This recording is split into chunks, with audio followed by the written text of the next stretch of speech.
Welcome all, and thank you for joining today's webinar. My name is Ben Cordingley, and I'm one of the enologists here at the AWRI.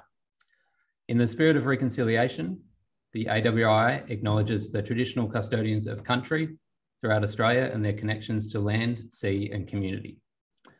We pay our respects to their elders past and present and extend that respect to all Aboriginal and Torres Strait Islander peoples today. The topic of today's webinar is new Bureau of Meteorology forecast products to help manage La Niña summer. Before we jump in, a couple of quick reminders to anyone who is new to AWRI webinars. If you'd like to provide a comment or ask a question, please click on the Q&A button on the Zoom toolbar, type in your question and click send to shoot it through. We will be holding a Q&A session at the end of this presentation, but feel free to send through your questions at any stage. A reminder that this session is being recorded and you will be emailed a link to view the recording on the AWRI's YouTube channel. For anyone who's just joined, welcome. Today's webinar topic is new Bureau of Meteorology forecast products to help manage La Niña summer. It is with great pleasure that we welcome Dr. Peter Hayman from SARDI, the South Australian Research and Development Institute. Dr. Peter Hayman is the Principal Scientist in Climate Applications at SARDI, a position he has held since 2004. He is an affiliate associate professor in the School of Food and Wine at the University of Adelaide. Previously, he was the coordinator of climate applications with the New South Wales DPI. He has over 25 years experience applying the advances of climate science to farming systems with a primary focus on dryland grains, irrigated horticulture and viticulture. Peter started his career as an agricultural extension officer and then moved into applied research. He's worked to maintain a two-way communication between farmers and climate science, and his work spans science communication, the science policy interface, project management, and applied research. Peter is joining us today from the beautiful Clare Valley. Peter, if you're ready to make a start, I'll hand over to you.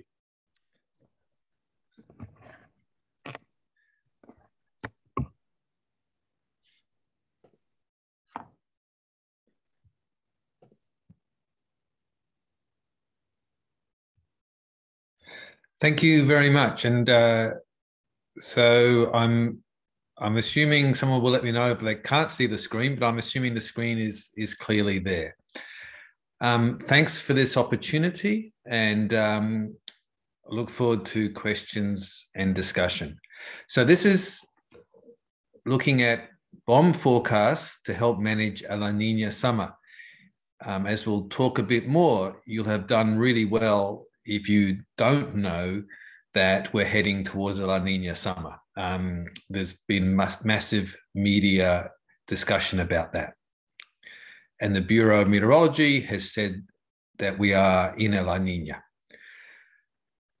At the same time, there's also these climate outlooks. And the important point here is that there are more outlook maps and graphs, and basically there are more forecasts more often from the Bureau, and also some information, extra information and products, which Wine Australia was part of funding some of this research.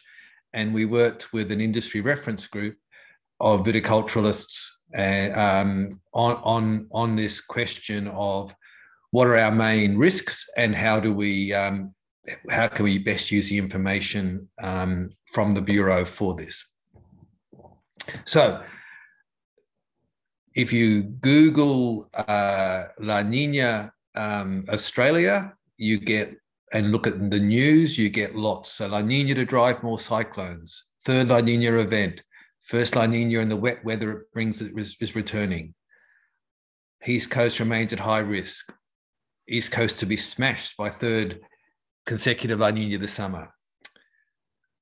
This summer cancelled again. What La Niña return means, heavy forecast rain. And then I just looked this morning again, snakes on the move as La Niña provides food and hiding spots. So everything's happening.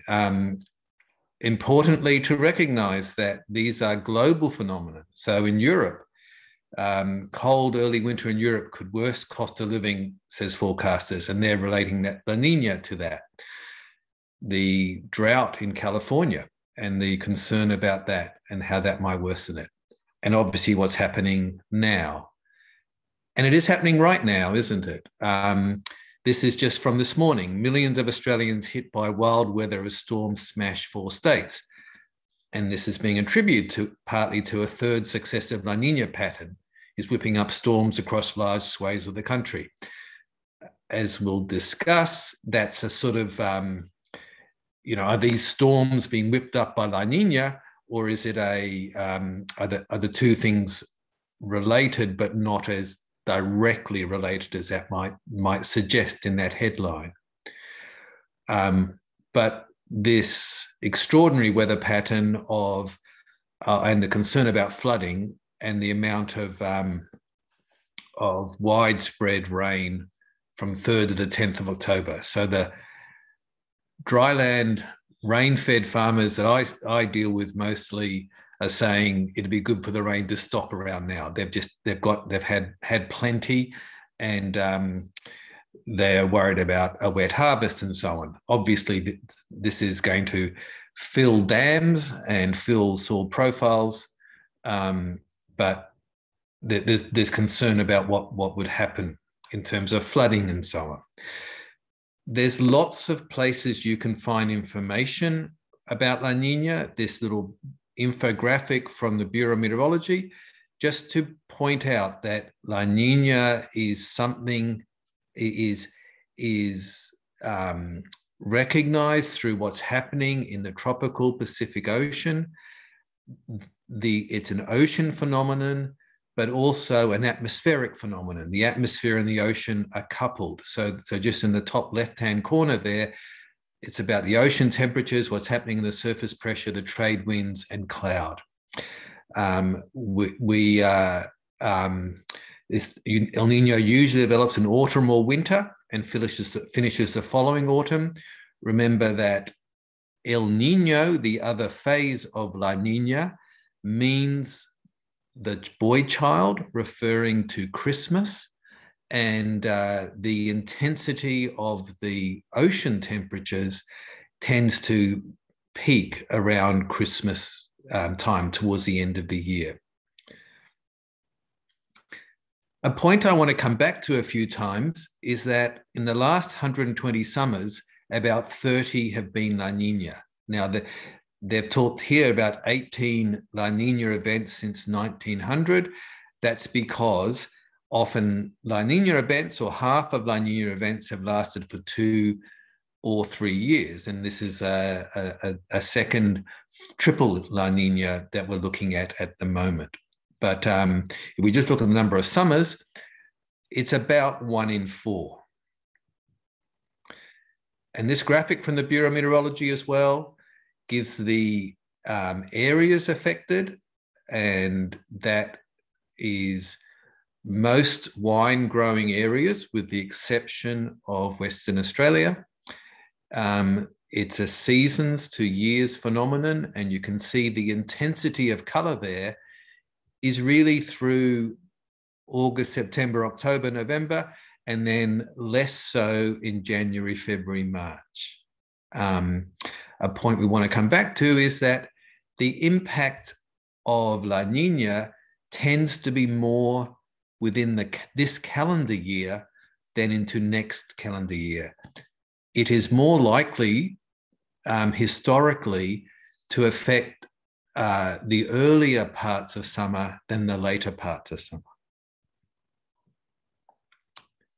But here we are, and this is the model run on the 24th of September, and you can see that the temperature, we are now in La Niña territory. But importantly, this is the Bureau's model. We are not deep in La Niña territory, and this notion of coming out of La Niña territory through December and January. And this is the plume are the different ensemble runs, and you can see that there's a range there. Some are saying that there's some of the runs are going for staying right through to February, but the ensemble mean brings us out of that around December. It's a matter of watching this as we go. But here, and so the Bureau model there, these are, again, on the Bureau website.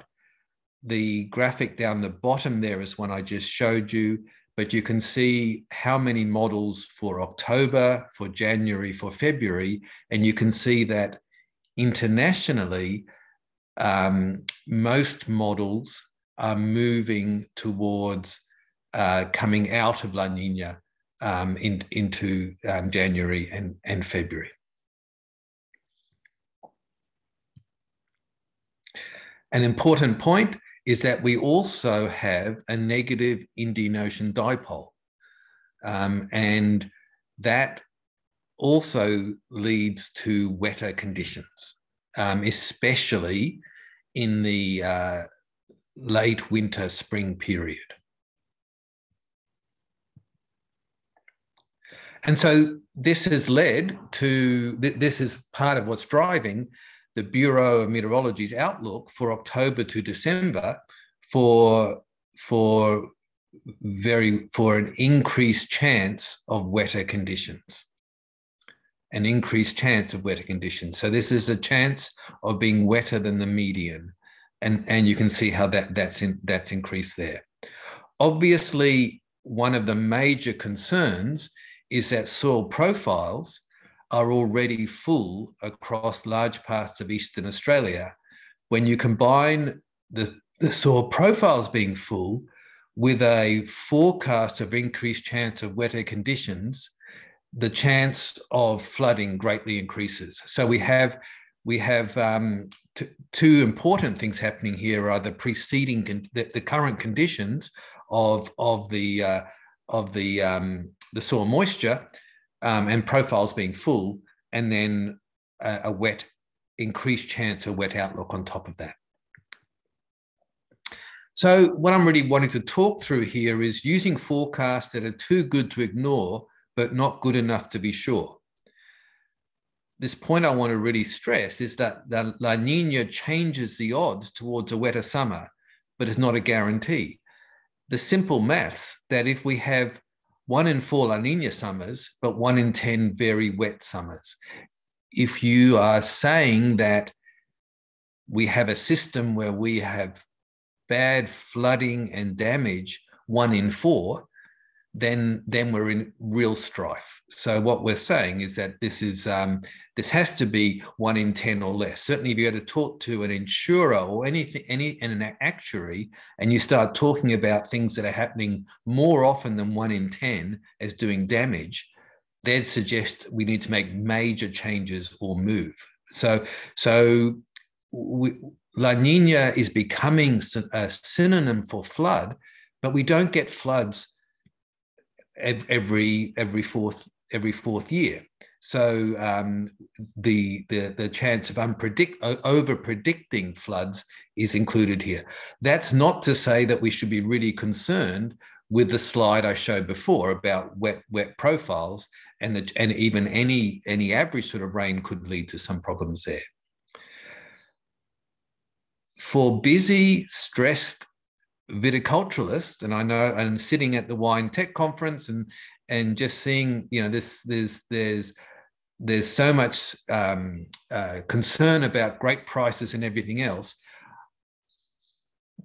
Pack away the idea that La Niña is happening, but it's good to follow the short-term weather, multi-week and seasonal outlook. So that's where the information is in looking there. So Wine Australia has been involved with a consortium of IDCs to work with the Department of Agriculture on ForeWarned as ForeArmed, and there's new forecast products that help with accessing this multi-week and seasonal outlook.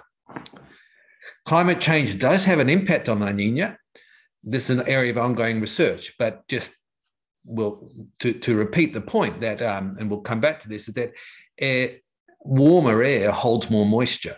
And so that we expect that intensity. And then when I finish with this, using uncertain forecast information in risky decisions.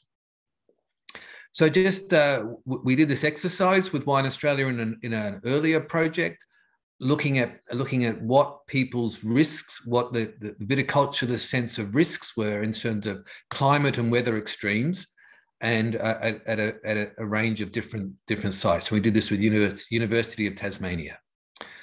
And you can see here that the number one risk was winter-spring drought across these areas. So even though we talk about viticulture being very temperature dependent, the main risk that kept coming out was actually rainfall and the concern about winter-spring drought. That may have been leading up to the times we did this exercise, but I guess it's important to acknowledge that the good news about La Niña is that it fills dams and fills profiles.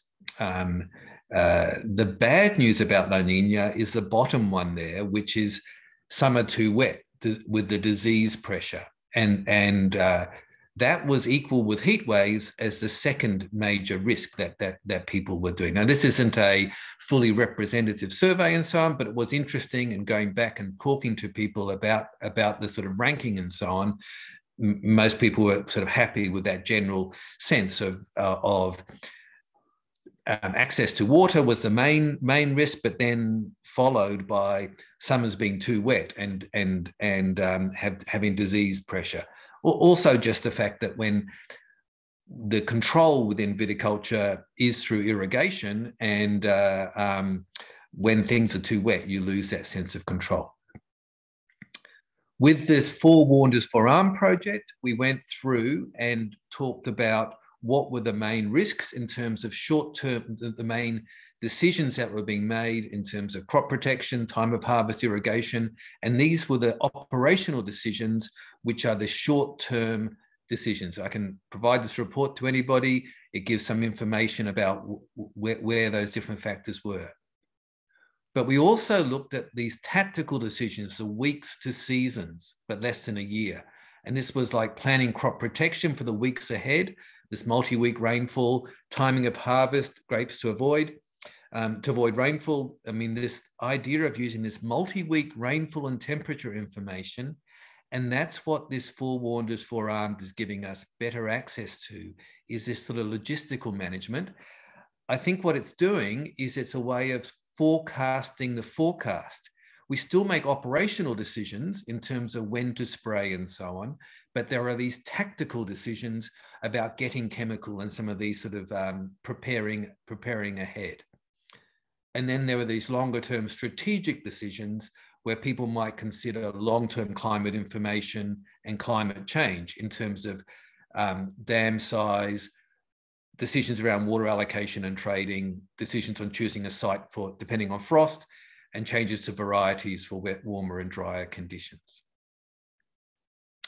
And there's this sort of scale of timing of information, the next hours to 7 days, this radar and weather forecasts for the operational decisions. And then there's coming weeks and months, and then the coming decades. And this project, I mean, the wine atlas, which gives us information about that longer term thing that within that project with UTAS, there's a wonderful resource to do that. What I want to focus on here more is this coming weeks and months and how we use the information for that. So here's Ararat, and these are just looking at the rainfall for October, November, December in Ararat. And you can see that historically there have been wet years and dry years. When we sort that information, and this is on a project we had within the grains industry with AgVic, when you sort that information from wettest to driest, you see that there's the really wet years tend to be the La Niña and the negative IOD years, those two blue bars out there, and the dry years tend to be El Nino years. This year is going to be a La Niña negative IOD year. So we're stacking more towards the right-hand side of there, but it's by no means a perfect thing. You can look at this in another way as just a sort of bar across the top for this October to December rainfall since 1900. If we look at the deciles, the chance of being, we've got equal chance, the top line there, we've got equal chance of being in each each section there. Equal chance of being very dry or very wet. If you just go down quickly to the bottom one, which is the La Niña and the negative IOD, an important first point is that only been 10 years. So that's that combination. But of those 10 years, 5 of them were wet as the top 2 deciles. This is just his history, and only 1 of them was really dry. So we are changing the odds. We're swinging the odds. So we also looked at this for different locations. So there's about 30 La Niñas the last 20 years, and we can look at this for this October to December period and the January to March period.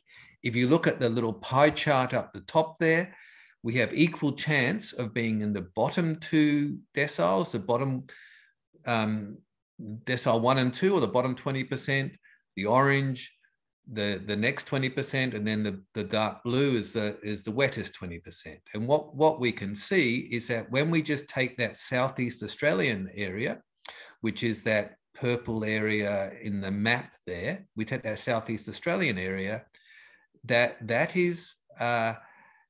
swings the odds. So just firstly, if you look at the black part of the pie, the black slice of the pie, historically that swung the odds right up to the chance of being above median, the wetter half goes from 50% to 90%.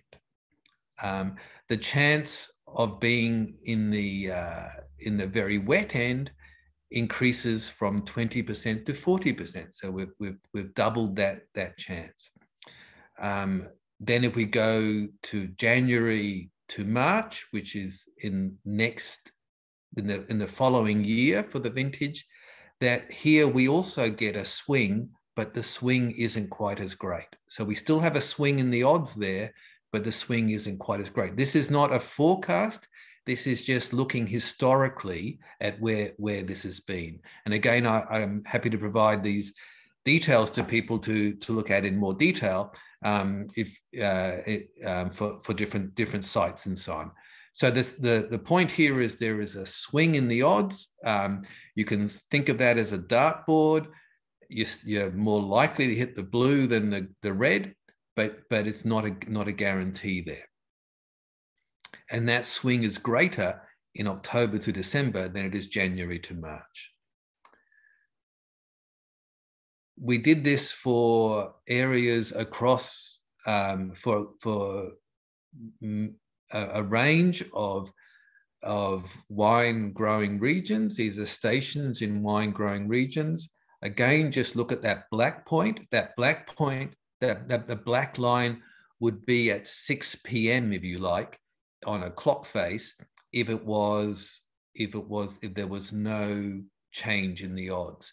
But when we just take the last 30 years, the October to December ratio, it swings around. An interesting point too is that individual locations don't swing quite as much as the whole region does. And so there's more variation there. And there's some variation in that. And then December's of January to March rainfall into the next year. So the swing is greater in this year than next year, but it's still there for the following year.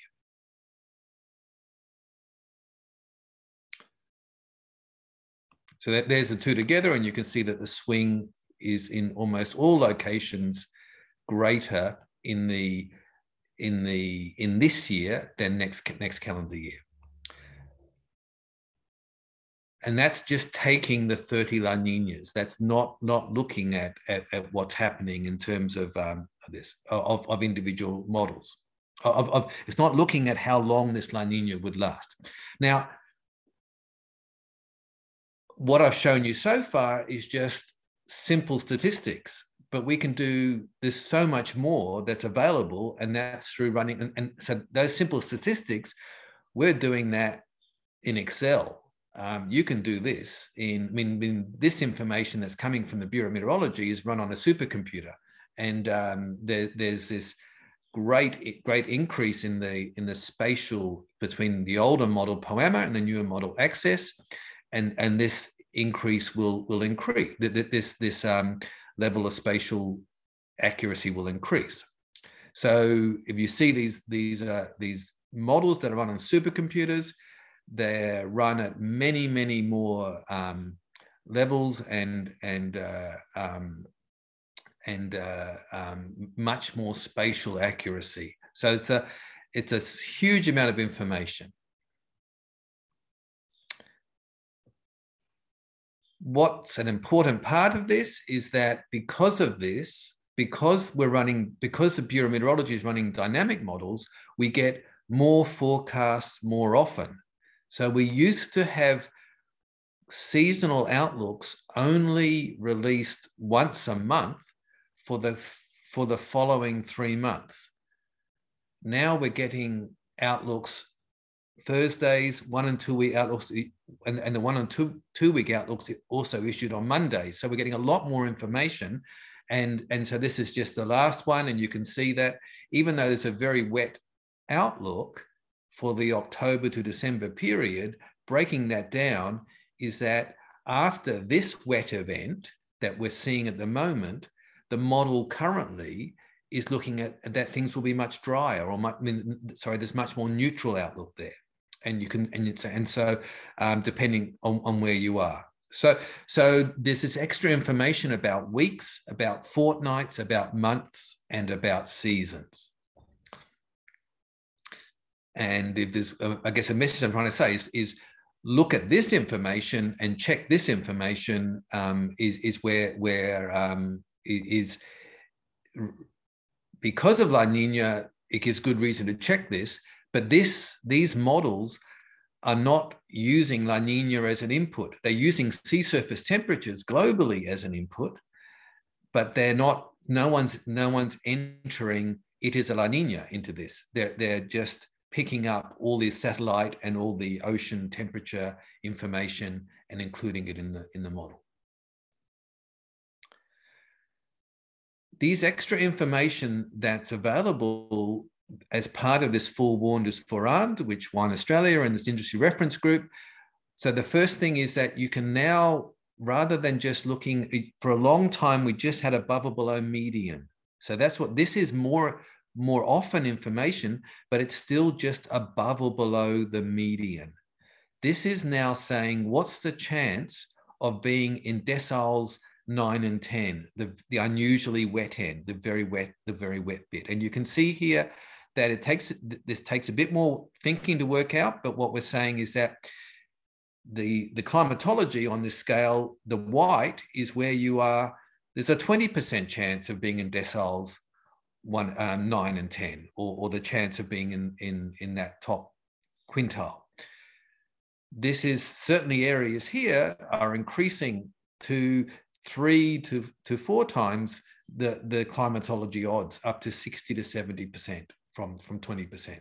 So you can look at that, and that's updated, and that can be done. I'm showing that for the October to December period, but you can look at that for individual months or individual weeks. If I take that larger map, this larger map back here, and I click on it, and I click on Renmark, I can get this information for Renmark. I can get this information for every grid point.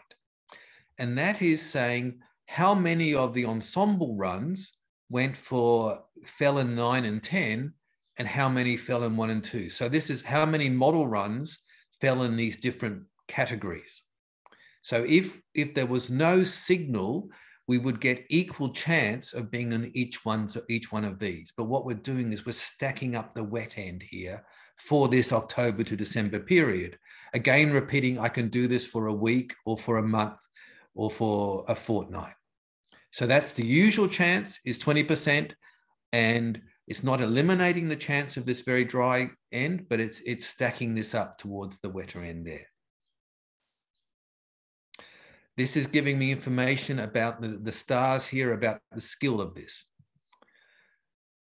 I think this is perhaps one of the really nice aspects of this too, that you can also look as this is, so people might be familiar with meteograms. These are sort of climograms. What it shows is the 4 weeks ahead, these little box plots moving around. Now, again, the colors here in the background relate to deciles 9 and 10, deciles 1 and 2. This is, the Bureau's taken a lot of time, but also people from the wine industry, the grains industry, the livestock industry were involved with many exercises of going backwards and forwards on what works here. So this is a chance. This is a blue is a very wet end. It's at 9 and 10, and you can see here that this week is looking wetter, but then the next week is drier. So there's this information. There's this higher spatial and temporal granularity, which is available from the models, rather than just a general headline, La Niña is coming, head for the hills. Likewise here, we can look at months ahead, where this is sitting within this. And you can see that these box plots tend to span out. There's quite a big range there in the box plots. And that tells us something about the range, as well as the actual the median. So the plume is a forecast. There's a lot of information here.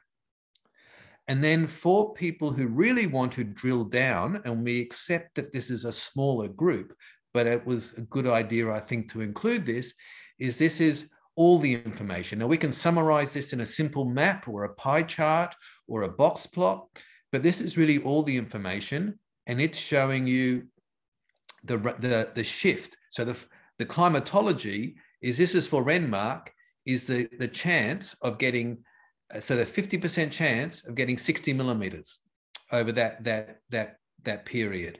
But what this is saying is that the chance of getting 60 millimeters has gone from 50% up to 90% here, or 85% here. So you're seeing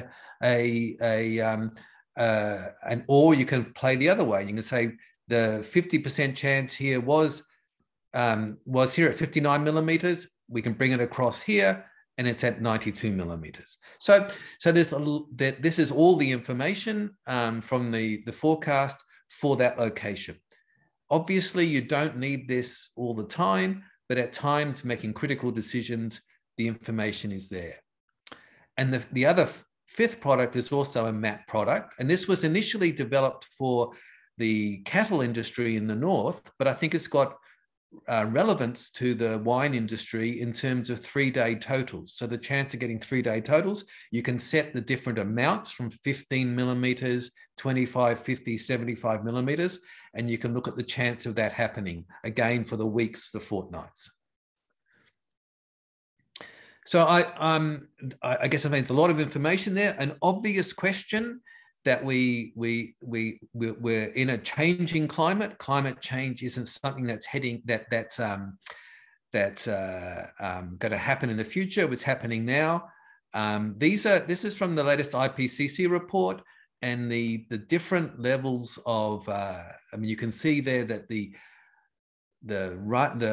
consensus of models is for drying, especially in the southwest of WA, but also across the southern fringe of the continent, which is where a lot of the wine industry is.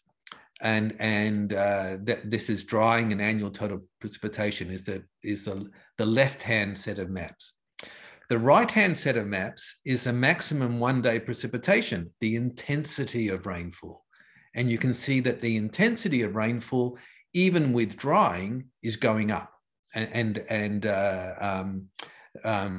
compared to what we were used to, which is an important point, and that's driven by the fact that warmer air will hold more water.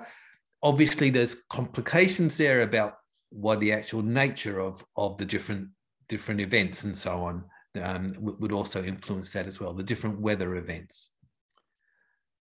The IPCC report, and this is sort of getting a little bit into the weeds of the detail, but I think it's important, is just some caution about the idea of more La Niñas or more El Niños or whatever, this is climate change. So just to look at ENSO here, the past changes. So from 1400 to 1850, there's a greater amplitude. The models, the 40 to 50 global models that are used for climate change, for the climate model into comparison project, I'm pretty sure that's what CMIP stands for, 5 and 6, the model performance, they're seeing medium performance of capturing ENSO. And some people would argue that that's being too generous. They don't capture the timing and of the onset of ENSO very well at the moment. The human influences on observed changes there's low agreement on that. We're not too confident on that. The near-term future is that internal variability would dominate. But what we would expect is that when we do get La Niñas and El Niños, is that La Niñas may be wetter and El Niños drier. So I think that's the conservative view of what's happening, is a increase in the variability, but not necessarily much confidence in whether we're going to get more or less. Obviously, this is an area of research.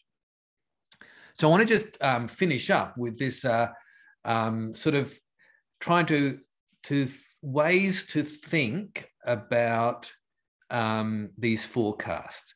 So this is Galton, who really gave us the statistics of the Gaussian or the normal distribution. He developed this board where you can just put these little nails, and you can, if you want to waste some time, just Google Galton board, and there's lots of examples of this, of people setting these up.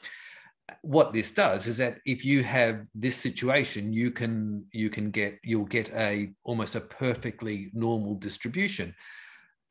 The challenge is that this coming vintage year is one ball. Does that is what I'm saying? I guess is one ball, and we're talking about a distribution. What climate science is confident in is the distribution. What the problem is for decision making and so on is that we're only one ball. So to an extent, this is what one way to think about, this is ridiculous for me to be using something as simple as a Galton board with something as complex as a model, but to an extent, the outcome is, one way to think about it is that what we're getting is just how many of these balls end up in the decile 9 and 10, and how many end up in the decile 1 and 2. We're not saying, and if there was no sort of swing either way, it would be at that 20%. So somebody with perhaps too much time on their hand built one of these out of Lego, and it's a pretty neat little one. You can Google it and see that little process happening. But here's my thought experiment. If I was to take those round bricks in Lego and replace them with square bricks, the angle of the brick becomes important. A negative IOD and La Niña changes the angle on some of the square bricks. So what we're doing is we're changing the angle. You still have one little ball coming down. We are more confident about the distribution than the individual ball, but we're changing the odds of that. And so that's one way that I think is a way of talking about how things are being changed. Again, it's ridiculously simple, but it's not the case that the climate science in the Bureau is sort of sitting around and saying, oh, we think the 70% chance of above median rainfall. What they're doing is they're running a supercomputer, and 70% of the model runs are going wetter. 70% of the balls are falling to the right, and 30% are falling to the left. So these are big swings, but I think it's important that we look more closely as the season develops about where that's happening. This is also important that this is also available for temperature. And again, this is a feature of La Niña, is we still can get heat waves in southern Australia. And so that's something well worth watching, what's happening with the temperature. Just another quick point is that there's the Climate Services for Agriculture, is a way where a lot of this information will increasingly be delivered through Climate Services for Agriculture there. And you can look at it's a nice, really nice interface where you can look at NURI and you can get past annual rainfall. You can also get seasonal forecasts from that. You can look at what's happened over the past and what's projected to happen in the future, but also the seasonal forecast for this as well. And we can see how heat's increasing, but there's less confidence about what's happening with annual rainfall in this situation, with different emissions and so on. So that's another tool there. And just finishing up with we've said that there's an increased chance of being of having a wetter summer. And so a caution might be extra chemicals, and I guess that's and the optimism might be a business as usual program. And this is very simplistic, but I think it's important to acknowledge that the wine industry, there's not a lot of spare cash. It's a pretty, it's a very lean system. Anybody who's been successful in the wine grape industry is extremely good at what they're doing, and part of that is also managing very lean times in ways. So it may be best to be cautious here, but we need to talk about the options and so on. So we can think about this as just what's the 1 in 5 wet summer, or the driest 80% of summers. And there's a cautious and an optimistic aspect of risky decision. The reward of caution is, if we do get this really wet summer, extra chemicals used to protect the crop. The regret of caution was the extra chemicals were not needed. But if we're more optimistic, there's a regret of optimism, and there's a reward of optimism. I'm not for one moment suggesting that any of these are right, but I am suggesting that sometimes it's helpful, because we're talking about risk here and changes in odds, to look across the different options, and to actually just sit down before we talk about the forecast and plan out the nature of the risky decision. We can then add in this about how these are changing, and that may or may not swing us. And two viticulturalists may look at the same information, and they may do different aspects of that. So thanks very much. I'll stop sharing and hand back to you, Ben.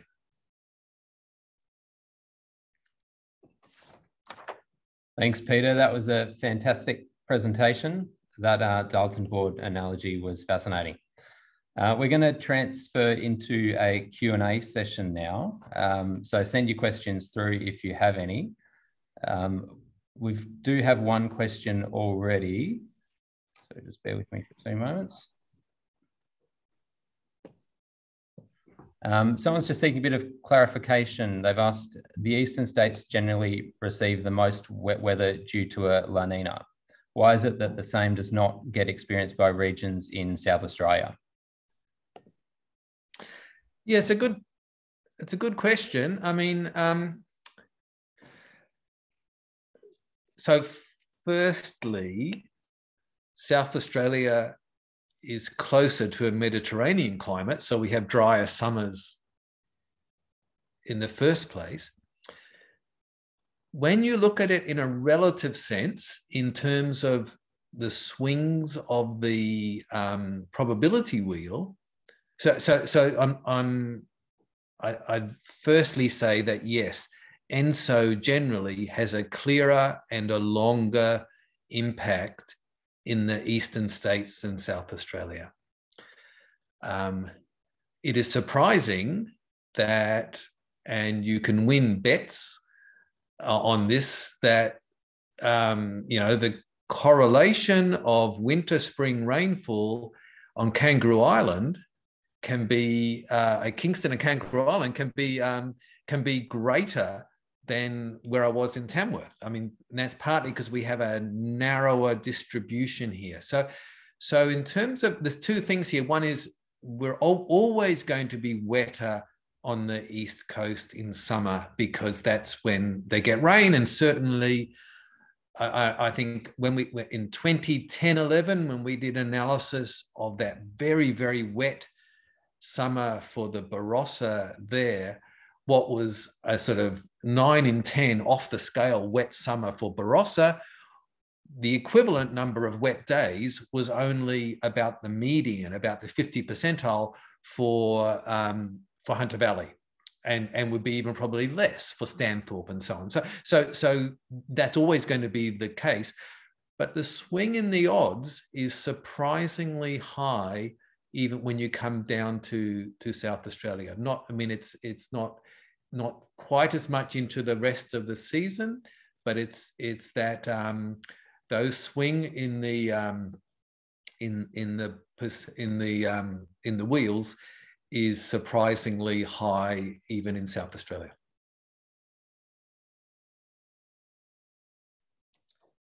Thanks, Peter. Another question's come in from Ian, who's asked, do you access this information via the BoM app or the website, and what's the suggested entry path?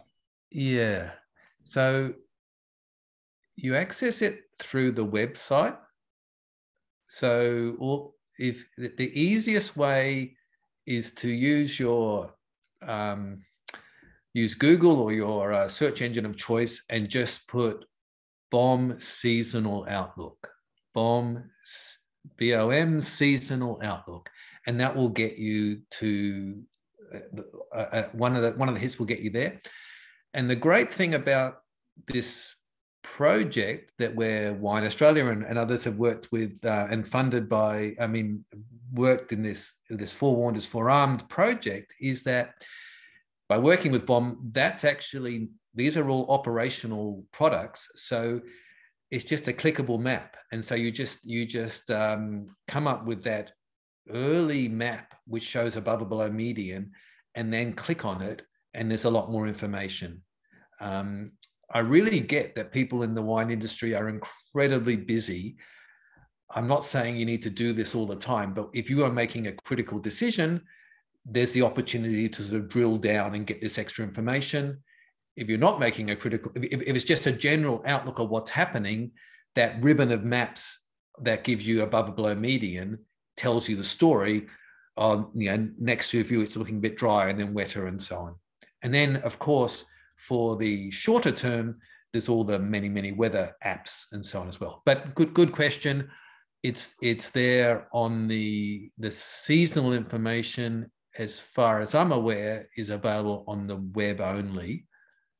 I use the app to get my weather information and the web for my climate information. Thanks. We'll share some of those links after the webinar as well. Another question here, Peter, is there any information about humidity? That was one of the biggest challenges for disease pressure in 2022 rather than too much rain. Yeah, it's a good question, and I sort of I dodged that, didn't I? So yes, there is some information on humidity. So firstly, so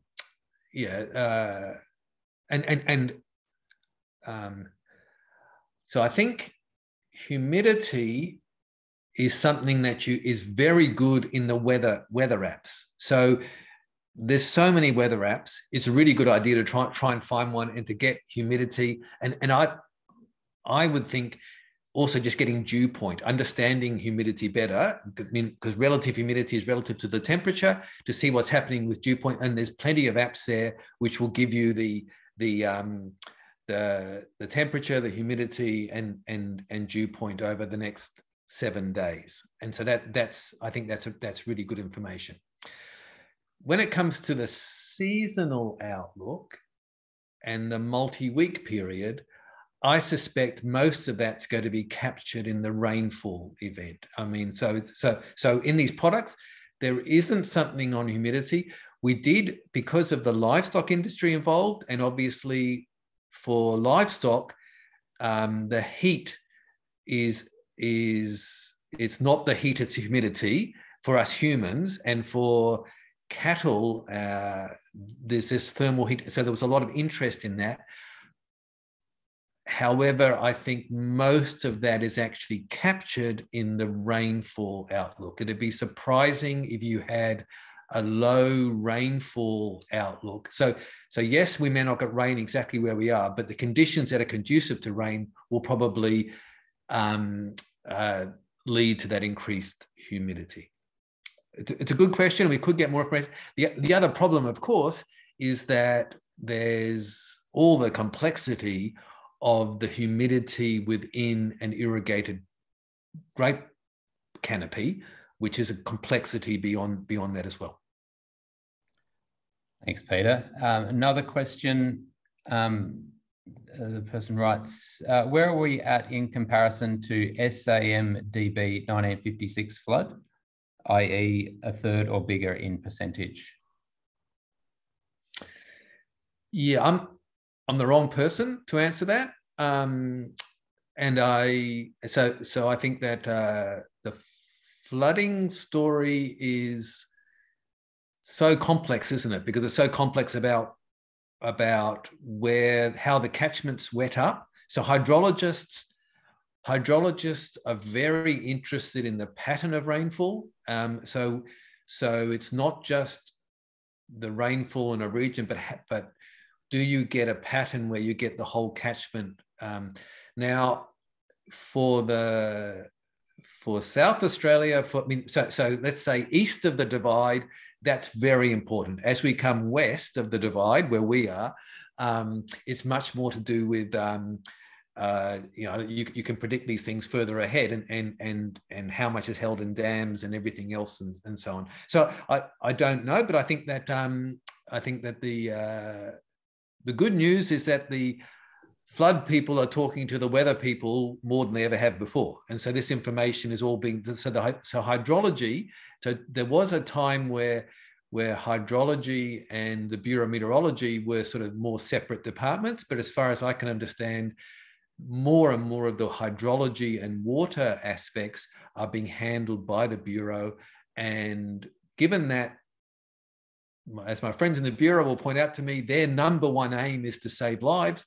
Their number one goal is the number one purpose. And so that information, and so you can get very good information on where the rain's fallen and everything else. And that's been because of flood mitigation and dealing with that. So we're getting much better at doing that.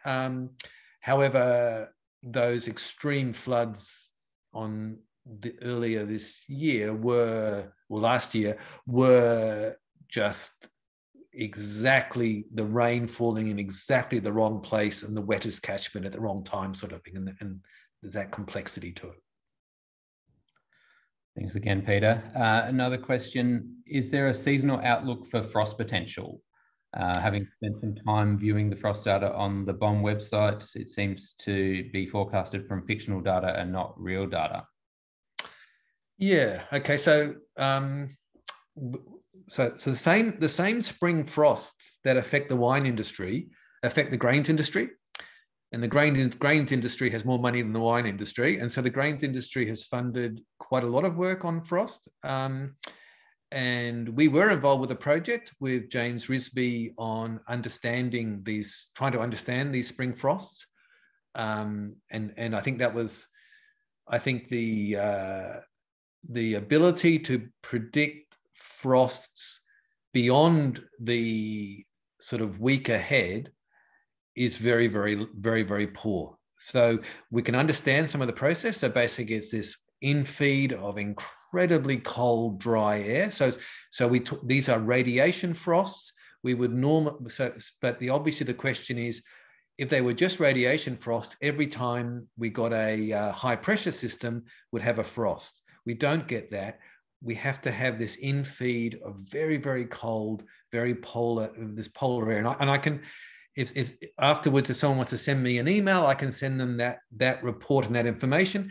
The other really interesting development in the grains industry is the role of these ice nucleating bacteria, that actually the relationship between minimum temperature and frost damage is a very complicated story. And what they're suggesting, and they have some evidence for it, is that it's the role of this bacteria that is letting water freeze at a lower temperature than it normally would, and so that process could be part of what's causing some of the damage with frost. But is it fictional data? The other point is that we have very few good records, especially in South Australia, very few good long-term records of minimum temperatures that are not coastal. So too many of our sites are too coastal, and don't get, so we don't have as good information about even the trends in frost. Well, bacteria playing a role in frosts, that's not something that I thought I would have heard. That's fascinating. That looks to be all the questions we've got at the moment, Peter. So thanks very much for providing that overview, and I'm sure everyone that attended today got a lot out of the session. I'd like to also thank the audience for joining in and taking part. And I'd like to remind you that, as always, you'll receive a link to view the recording of this presentation on the AWRI's YouTube channel. I would also like to acknowledge One Australia for providing funding and support for webinars via the AWRI Extension Project. The next AWRI webinar is on biosecurity technology, and that will be presented by a panel of 3 industry experts. This is going to be held next Thursday, October the 13th. If you'd like to register for this session, please visit the AWRI website. Thanks again, and I look forward to seeing you at the next AWRI webinar. Cheers.